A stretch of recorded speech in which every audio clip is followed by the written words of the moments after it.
Carl Jung a découvert que vous pouvez voir le vrai personnage de quelqu'un, faire attention à seulement deux choses. Pas vos mots, pas vos réalisations, pas même vos actions lorsqu'elles sont observées. Jung a trouvé deux signes psychologiques spécifiques qui exposent qui quelqu'un est vraiment derrière son masque. Et la plupart des gens révèlent ces secrets sans s'en rendre compte. Imaginez cette situation. Vous êtes assis devant quelqu'un qui croyait se rencontrer, un collègue, un ami, peut-être même votre partenaire. Ils ont l'air authentiques, fiables, équilibrés, mais quelque chose ne convient pas. Vous ne pouvez pas vous identifier exactement, mais votre instinct dit qu'il y en a plus sous la surface. Jung a passé des décennies à étudier ce qu'il a appelé persona, le masque que nous utilisons tous pour cacher notre vrai moi. Mais il a constaté que peu importe à quel point quelqu'un construit soigneusement son image, ces deux indicateurs psychologiques s'échappent toujours. Et quand vous savez quoi rechercher, vous ne serez jamais trompé par une fausse personne. Ce ne sont pas des tests psychologiques complexes.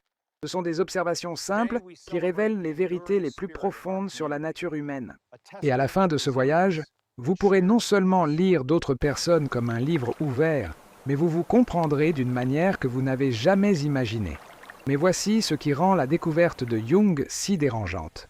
Ces deux signes exposent non seulement le caractère des autres, ils vous obligent à affronter votre propre nature cachée. Jung a écrit « La chose la plus terrifiante est de s'accepter complètement ». Et ces deux fenêtres psychologiques vous montreront des parties de vous-même que vous avez évitées. La plupart des gens passent par la vie en croyant qu'ils peuvent juger le caractère par des comportements de surface. Ils recherchent pour la confiance, la gentillesse, le succès ou le charisme. Mais Jung a compris que tout cela fait partie de ce que j'appelle la couche de performance, l'image soigneusement construite que nous présentons au monde. La vraie personne vit sous cette performance. Et Jung a découvert que peu importe à quel point on devient compétent en gérant son image, deux modèles psychologiques spécifiques révéleront toujours leur nature authentique. Ces modèles fonctionnent en dehors du contrôle conscient. C'est pourquoi ils sont si fiables. Jung a écrit « La pensée est difficile. C'est pourquoi la plupart des gens jugent. Mais l'essai basé sur des apparences superficielles est presque toujours erroné. La véritable évaluation du caractère nécessite une profonde profondeur sur les modèles inconscients que les gens ne peuvent pas prétendre ou manipuler. Ce que Jung a trouvé, c'est que le personnage ne se révèle pas ce que les gens choisissent en fait de vous montrer, mais ce qu'ils ne peuvent pas éviter. Si vous commencez à voir comment cette perception peut transformer vos relations, laissez cela comme et abonnez-vous à la chaîne. Ce n'est que le début de ce que Jung a découvert sur la nature humaine. Ces deux signatures psychologiques émergent chaque fois que la garde de quelqu'un est faible, son masque se glisse ou sous une pression. Le premier personnage de Jung est ce que j'appelle la cartographie de l'ombre. Découvrir la vraie nature de quelqu'un qui regarde, qui il juge plus dur. Jung a écrit « Jusqu'à ce que vous soyez conscient-inconscient, il dirigera votre vie et vous l'appellerez la destination. » Cette direction inconsciente apparaît plus clairement dans nos jugements des autres. Lorsque quelqu'un critique une autre personne ayant une intensité inhabituelle, il ne fait pas seulement une observation, il projette ses propres traits rejetés sur cette personne. Jung a découvert que ce que nous détestons le plus souvent, c'est ce que nous avons enterré le plus profondément en nous-mêmes. Il a appelé cela la projection, le processus inconscient de voir nos propres qualités rejetées chez d'autres personnes. Plus la réaction émotionnelle est forte, plus vous êtes dans votre ombre. Permettez-moi de vous montrer comment cela fonctionne. Rencontrez Roberto, un architecte prospère qui est fier de son intégrité. Lors de toutes les réunions de bureau, Roberto se plaint de son collègue Marcos, l'appelant faux et manipulateur. La voix de Roberto est rude quand il parle du charme de Marc avec les clients. Sa mâchoire est tendue lorsque Marcos reçoit des compliments. Mais voici ce que Jung verrait. La réaction intense de Roberto à Marcos ne concerne pas Marcos. Il s'agit d'une partie de Roberto qu'il a rejetée. Au fond, Roberto aimerait être plus charmant, plus socialement qualifié, mais il a enterré ce désir parce qu'il croyait que cela le rendrait faux. Jung a écrit « Nous ne pouvons rien changer tant que nous n'acceptions pas. La condamnation ne se libère pas. Elle s'opprime. » La condamnation par Roberto de Marcos est en fait l'oppression de soi. Il rejette une partie de lui-même qui pourrait bien le servir. C'est pourquoi la cartographie des ombres fonctionne si de manière fiable. Quand quelqu'un juge dur les autres, il dit toujours quelque chose sur ses propres conflits internes. Les caractéristiques les plus souvent critiquées sont celles qui ont poussé dans l'inconscient. Si vous vous êtes retrouvé à juger quelqu'un et que vous avez réalisé que cela a révélé quelque chose à votre sujet, c'est parce que notre ombre se manifeste toujours à travers nos jugements. Mais la projection de l'ombre n'est pas toujours négative. Jung a constaté que nous projetons également des qualités positives que nous avons peur de réclamer. Lorsque quelqu'un met régulièrement les autres sur des piédestaux, les appelant si talentueux ou aussi confiants, il projette souvent des compétences qu'ils ont mais ne se reconnaissent pas. La clé est d'observer l'intensité émotionnelle. Lorsque la réaction de quelqu'un est disproportionnée, qu'elle soit négative ou positive, vous voyez votre ombre en action. Cela révèle non seulement ce qu'ils ont rejeté en eux-mêmes, mais aussi ce qu'ils aspirent secrètement à exprimer. Le deuxième personnage de Jung est ce que j'appelle le maintien du masque, observant comment quelqu'un se comporte lorsque son image soigneusement construite est menacée. Jung a écrit « Le privilège d'une vie est de devenir qui vous êtes vraiment. Mais la plupart des gens dépensent une énergie énorme pour garder ceux qui pensent qu'ils devraient l'être. Cet entretien nécessite un effort constant. » Et Jung a découvert que lorsque la personnalité de quelqu'un est contestée, lorsque son masque glisse ou son image est remise en question, son personnage authentique émerge à cette époque de vulnérabilité. Voici comment identifier.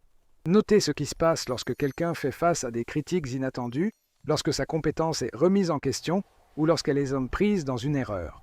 Sont-ils défensifs? Attaquer en retour? Ils détournent le blâme? Ou faire une pause, réfléchir et répondre authentiquement? Permettez-moi d'illustrer l'histoire de Sandra. Sandra est une directrice marketing connue pour son professionnalisme calme. Elle a construit sa carrière étant la personne obstruable, celle qui ne perd jamais son calme sous pression. Mais lors d'une réunion du client à haut risque, le client a critiqué la stratégie de son équipe, remettant en question le procès de Sandra. À ce moment, la personnalité de Sandra a craqué. Sa voix était rude, sa posture stricte. Elle a interrompu le client, dévié le blâme de son équipe et s'est indirecte sur les décisions précédentes du client. Le professionnel calme a disparu, révélant une personne défensive, peu sûre et disposée à sacrifier son équipe pour protéger son image. Jung dirait que ce moment a révélé le caractère authentique de Sandra plus que des années d'interaction professionnelle. Sous la pression, lorsque son image soigneusement entretenue a été menacée, ses véritables normes ont émergé. Jung a écrit « La fondation de toute maladie mentale est la réticence à ressentir une souffrance légitime. La réticence de Sandra à ressentir l'inconfort de la critiquer a forcé les modèles défensifs qui ont révélé son caractère. Mais c'est là que cela devient puissant pour l'évaluation des personnages. Ces effondrements de personnages ne se produisent pas seulement pendant les crises plus importantes, ils se produisent dans de petits moments le long des interactions quotidiennes. Lorsque le téléphone de quelqu'un décède et ne peut pas vérifier les réseaux sociaux. Quand ils attendent plus de temps que prévu, quand quelqu'un ne se moque pas de votre blague. Observez les micro-expressions, les changements de ton, les changements dans le langage corporel. Ces minuscules moments où le masque de diapositive révèle plus sur le caractère de quelqu'un que des heures de conversations occasionnelles. Jung a compris quel personnage authentique n'est pas ce que quelqu'un choisit de montrer lorsqu'il est préparé. C'est ce qui émerge lorsqu'ils ne sont pas préparés, exhortés ou sous pression.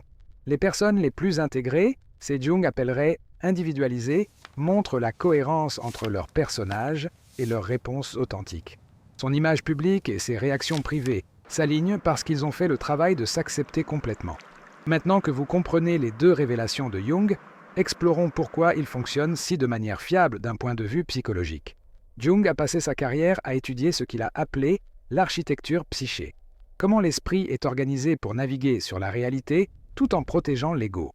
Jung a écrit « La réunion de deux personnalités est comme le contact de deux produits chimiques. S'il y a une réaction, les deux sont transformés. Mais avant que la transformation ne se produise, nous devons comprendre la composition chimique de chaque personnalité, son caractère authentique sous la performance sociale. La raison pour laquelle la projection de l'ombre révèle un personnage est-elle si précisément parce que notre inconscient ne peut pas faire la distinction entre moi et un autre en ce qui concerne le matériel rejeté. Lorsque Roberto critique Marcos pour être faux, son inconscient essaie en fait de traiter sa propre relation avec l'authenticité par rapport à la performance sociale. Jung a constaté que l'inconscient opère par la cartographie de projection. Il prévoit des conflits internes chez les personnes externes pour les rendre visibles et réalisables. L'intensité de son jugement correspond toujours à l'intensité de leur lutte interne avec cette caractéristique particulière. C'est pourquoi les gens véritablement sûrs dans une région jugent rarement les autres durement pour les faiblesses Tao dans la même zone. Quelqu'un vraiment confiant ne dépense pas d'énergie à critiquer les insécurités des autres. Quelqu'un de réussite authentique ne se sent pas menacé par les ambitions des autres. Jung a écrit « La solitude ne vient pas de ne pas avoir de gens autour, mais d'être incapable de communiquer des choses qui semblent importantes pour vous-même. » Quand quelqu'un juge constamment les autres, il révèle sa propre solitude intérieure, sa déconnexion de parties rejetées d'eux-mêmes. La deuxième révélation, l'effondrement de la personnalité, fonctionne parce que le maintien d'une fausse image nécessite une énorme énergie psychologique. Jung a appelé cela pour maintenir l'ego et a compris que ce système devient fragile sous le stress. Lorsque la personnalité de quelqu'un est menacée, ces mécanismes de défense primitifs sont activés. Ces défenses révèlent leurs modèles psychologiques centraux. Attaque-t-il, indiquant une agression sous-jacente? Se retire-t-il, montrant des modèles d'évitement? Il détourne, révélant les tendances tointeuses de la malhonnêteté? Où s'intègre-t-il, démontrant-il la maturité psychologique? Jung a écrit « Un homme qui n'a pas traversé l'enfer de ses passions ne les a jamais dépassées. » La façon dont quelqu'un gère les critiques ou les défis montre qu'il a intégré ses émotions difficiles ou est toujours contrôlé par eux. Si vous avez déjà remarqué le vrai caractère de quelqu'un qui émerge sous pression, écrivez dans les commentaires « masque ». Le stress révèle toujours la vérité. Ces modèles sont si fiables car ils opèrent en dessous de la conscience. Quelqu'un peut contrôler vos mots, gérer vos expressions faciales et créer soigneusement vos réponses lorsqu'il est préparé. Mais lorsque leurs défenses psychologiques lui sont activées, des modèles authentiques émergent. Jung a compris que l'évaluation des personnages ne consiste pas à emmener des gens qui mentent ou exposent leurs échecs. Il s'agit de voir toute la personne, leurs difficultés, leurs défenses, leurs domaines de croissance et leurs forces authentiques.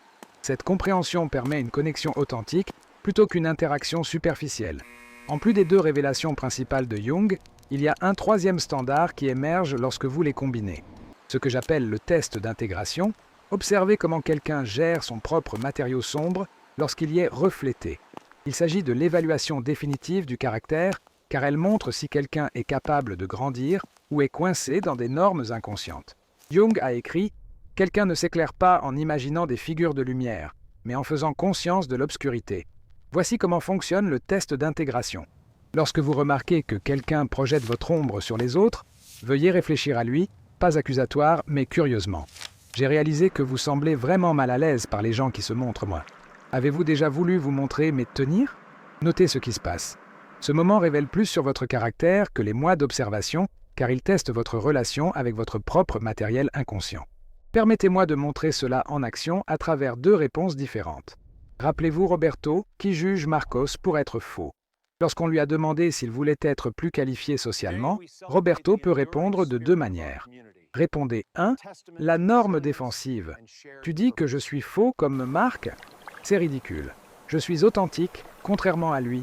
Je n'ai pas besoin de manipuler des gens pour réussir. Cette réponse montre que Roberto est profondément défendu contre son ombre.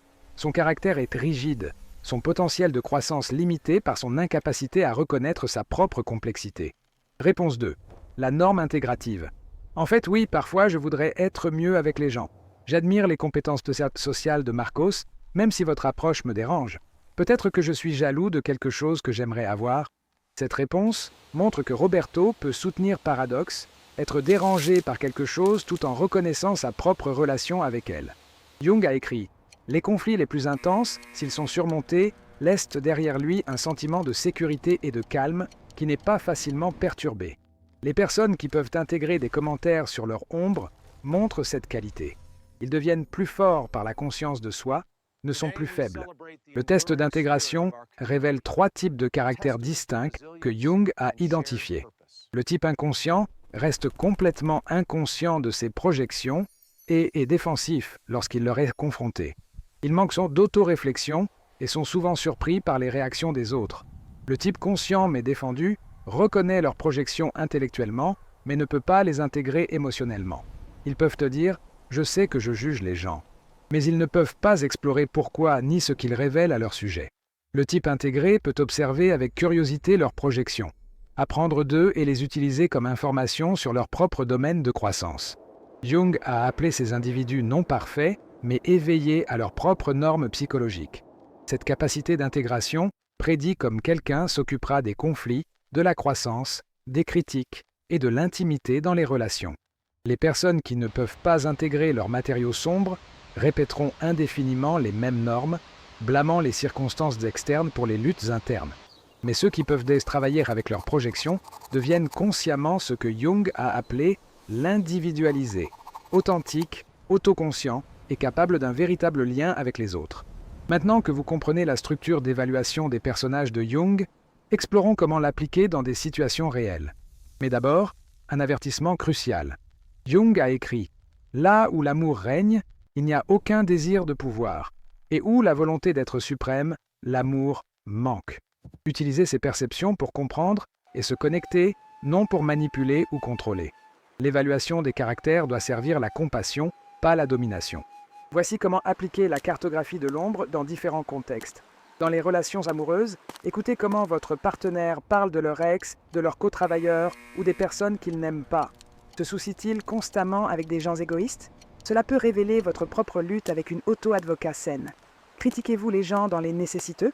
Ils peuvent nier leurs propres besoins de connexion. Mais utilisez ces informations pour les comprendre et les soutenir, non pour l'attaquer. Si vous remarquez votre partenaire en concevant, vous pouvez dire « Il semble que la pénurie de cette personne vous dérange vraiment. Avez-vous déjà senti que vous ne pouvez pas exprimer vos propres besoins ?» Cela crée un espace pour une intimité plus profonde. Dans les environnements professionnels, notez que les collègues traitent des commentaires, des critiques ou des défis à vos idées. Sont-ils défensifs? Détourne-t-il le blâme ou attaque-t-il le messager? Ou faire une pause, considérer et répondre attentivement. Cela révèle sa croissance, mais sa collaboration et son leadership sous pression. Jung a écrit « La chaussure qui sert une personne en sert une autre. Il n'y a pas de recette pour vivre pour servir tous les cas. Comprendre les normes de personnage de quelqu'un vous aide à communiquer d'une manière qui correspond à votre structure psychologique. Pour les parents, ces perceptions sont inestimables. Lorsque votre adolescent se plaint que vos amis sont faux ou attirent à l'attention, aidez-les à explorer ce qu'ils révèlent sur leur propre authenticité et appartenance sociale. Cela renforce la conscience de soi plutôt que le jugement. Mais rappelez-vous, l'évaluation des personnages est un miroir bidirectionnel. Jung a écrit « Toutes les personnes que vous trouvez savent quelque chose que vous ne connaissez pas, mais vous devez savoir. Apprenez d'eux. Chaque jugement que vous faites, chaque réaction que vous avez au comportement de quelqu'un d'autre révèle quelque chose sur vos propres normes psychologiques. Voici un exercice pratique pour la semaine prochaine. Gardez un journal de l'ombre. Quand quelqu'un vous fait chier, écrivez exactement ce qui vous dérange à leur sujet. Alors demandez-vous, où cette fonctionnalité peut-elle exister en moi? Qu'est-ce que j'ai peur de cette qualité? Ne jugez pas pour quoi trouver. Jung a écrit « L'acceptation de soi est l'essence de tout le problème moral et la quintessence de toute une vision de la vie. » L'acceptation de soi n'est pas l'autocomplaisance, c'est le fondement de la santé psychologique. Pratiquez également le test d'intégration lui-même. Lorsque quelqu'un vous donne des commentaires qui déclenchent la défensive, faites une pause avant de répondre. Si vous demandez « Et s'il y a du vrai à ce sujet, que puis-je apprendre sur moi-même » Jung a compris que le développement du personnage ne consiste pas à devenir parfait. Il s'agit de devenir conscient. L'objectif n'est pas d'éliminer son ombre, mais de travailler avec elle consciemment au lieu d'être contrôlé par elle inconsciemment. Avant d'aller plus loin, nous devons aborder le côté obscur de la propre évaluation du personnage. Jung a écrit « L'homme en bonne santé ne torture pas les autres. Habituellement, ce sont les torturés qui deviennent des tortionnaires. » La capacité de lire le caractère peut devenir sa propre forme de torture psychologique si elle est mal utilisée. J'ai vu que les gens utiliseraient les perceptions de Jung pour devenir ce que j'appelle des chasseurs d'ombre, des individus qui utilisent des connaissances psychologiques pour attaquer les vulnérabilités des autres au lieu de les comprendre. Cela représente une perversion complète du travail de Jung. Jung a mis en garde contre ce danger. Les gens feront tout, peu importe à quel point, pour éviter de faire face à leur propre âme. Parfois, les gens sont obsédés par l'analyse des autres précisément pour éviter de se regarder. Voici les signes d'avertissement que vous utilisez mal l'évaluation des caractères. Vous vous sentez supérieur lorsque vous déchiffrez quelqu'un. Ce complexe de supériorité indique qu'il utilise des informations psychologiques pour gonfler votre ego au lieu de renforcer la compréhension. Vous utilisez vos observations pour manipuler les autres. Si vous profitez des modèles sombres ou de la faiblesse de la personne pour le contrôler, vous êtes devenu ce que Jung appellerait psychologiquement toxique. Vous devenez critique au lieu de curieux. La véritable évaluation des personnages devrait augmenter votre compassion, pas votre critique. Si vous devenez plus critique, Vous projetez votre propre ombre. Vous évitez d'examiner vos propres normes. S'il analyse constamment les autres mais ne tourne jamais le même examen minutieux, il utilise la psychologie comme défense contre la conscience de soi. Jung a écrit « Le plus grand danger est que quelqu'un puisse rester coincé dans l'inconscient et ne jamais revenir à la réalité. » Parfois, les gens sont tellement fascinés par l'analyse psychologique qu'ils perdent le contact avec une simple connexion humaine. L'antidote à ces dangers est ce que Jung a appelé la relation éthique avec l'inconscient. Cela signifie utiliser des informations psychologiques pour servir l'amour, la compréhension et la croissance, pas de pouvoir, de contrôle ou de supériorité. N'oubliez pas que toutes les personnes que vous trouvez combattent des batailles dont vous ne savez rien. Jung a écrit « Pour connaître la lumière, nous devons d'abord essayer l'obscurité. Ces projections de l'ombre et ces défenses de personnages représentent souvent leur tentative de faire face à la douleur, au traumatisme ou à la peur. La véritable évaluation des personnages devrait vous rendre plus humble, pas arrogant. Lorsque vous voyez les modèles psychologiques de quelqu'un, vous voyez votre humanité, vos difficultés, vos défenses, vos tentatives de naviguer dans un monde complexe avec des outils limités. Jung a compris que nous sommes tous blessés, tous transportant des matériaux sombres, tous utilisant des personnages pour protéger notre noyau vulnérable. L'objectif n'est pas d'exposer les masques des autres, mais de créer une sécurité pour une connexion authentique. Utilisez ces perceptions pour construire des ponts, pas des murs. Que la compréhension du caractère mène à la compassion, pas à la condamnation. L'aspect le plus profond de la structure d'évaluation des personnages de Jung est ce que j'appelle l'effet miroir, le moment inévitable où vous réalisez que tous ceux qui analysent reflètent les aspects de votre propre psyché. Jung a écrit « Votre vision ne deviendra claire que lorsque vous pourrez regarder dans votre propre cœur. Quiconque regarde des rêves, quiconque regarde à l'intérieur des réveils. Le but ultime de la lecture du caractère des autres est de se réveiller. Cet effet miroir fonctionne à plusieurs niveaux. Premièrement, les personnes qui déclenchent leurs réactions les plus fortes montrent toujours leurs propres matériaux sombres. Si vous vous souciez constamment de personnes arrogantes, examinez votre relation avec confiance et humilité. Si les gens dans le besoin vous drainent, explorez vos propres besoins et comment ils les expriment. Deuxièmement, les traits de caractère que le plus admirent chez les autres représentent souvent leur propre potentiel inévitable. Jung a appelé cette projection positive pour concevoir ses propres possibilités incapables dans d'autres. Lorsque vous mettez quelqu'un dans un piédestal parce que vous êtes si créatif ou si confiant, vous projetez peut-être des qualités que vous avez, mais n'a pas affirmées. Troisièmement, les modèles que vous reconnaissez chez les autres deviennent visibles pour vous-même une fois que vous savez quoi rechercher. Si vous devenez habile à identifier les effondrements de la personnalité des autres, vous commencerez à remarquer le vôtre. Si vous pouvez voir les projections de l'ombre des autres, vous commencerez à obtenir le vôtre en temps réel.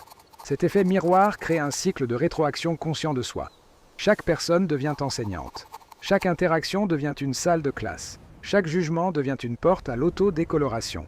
Permettez-moi de partager comment cela se déroule dans ma propre compréhension.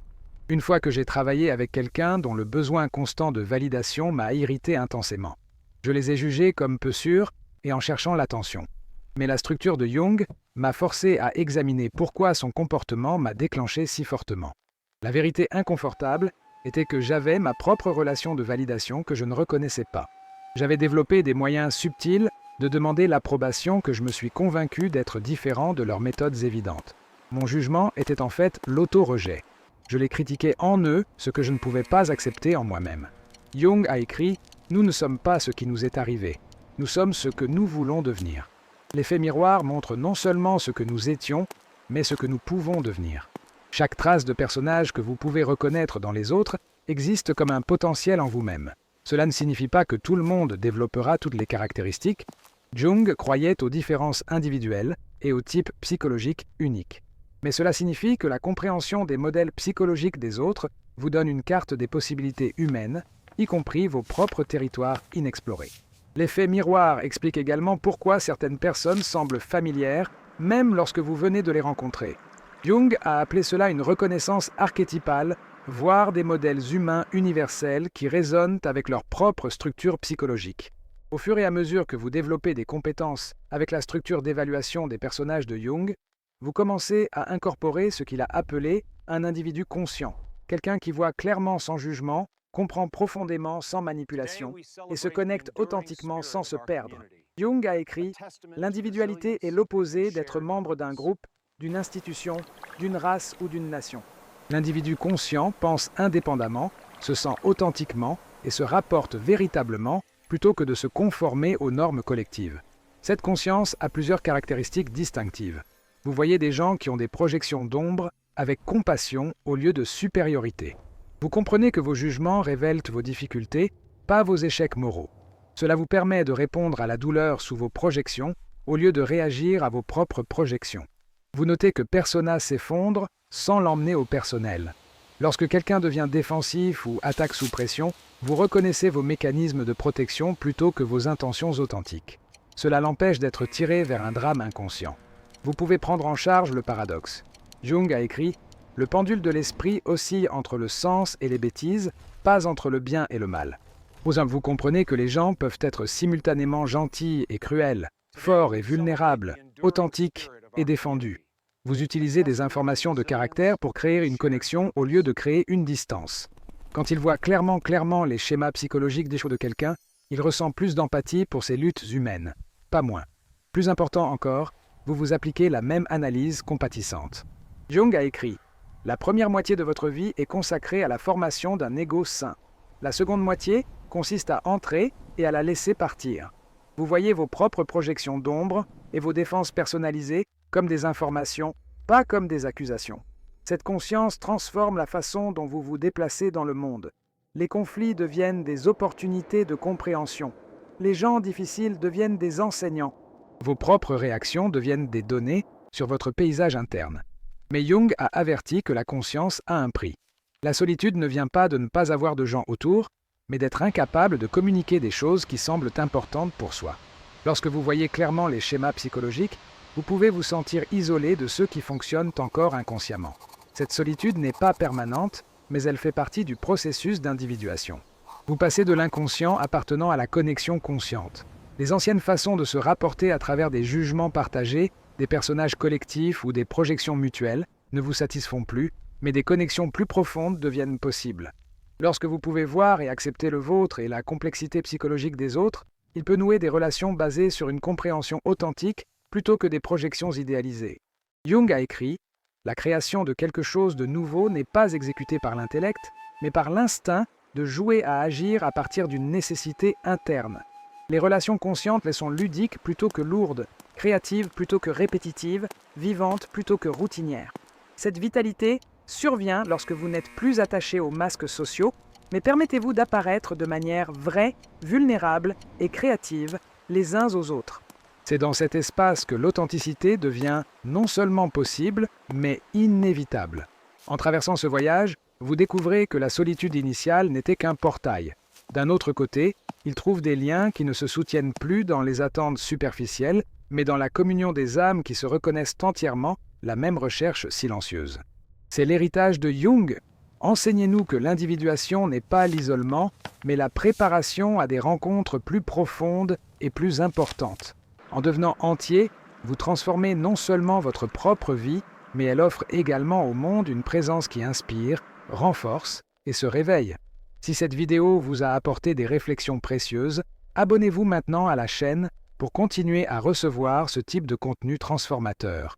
Laissez-vous à soutenir notre travail et partagez cette vidéo avec quelqu'un qui a besoin d'entendre ce message.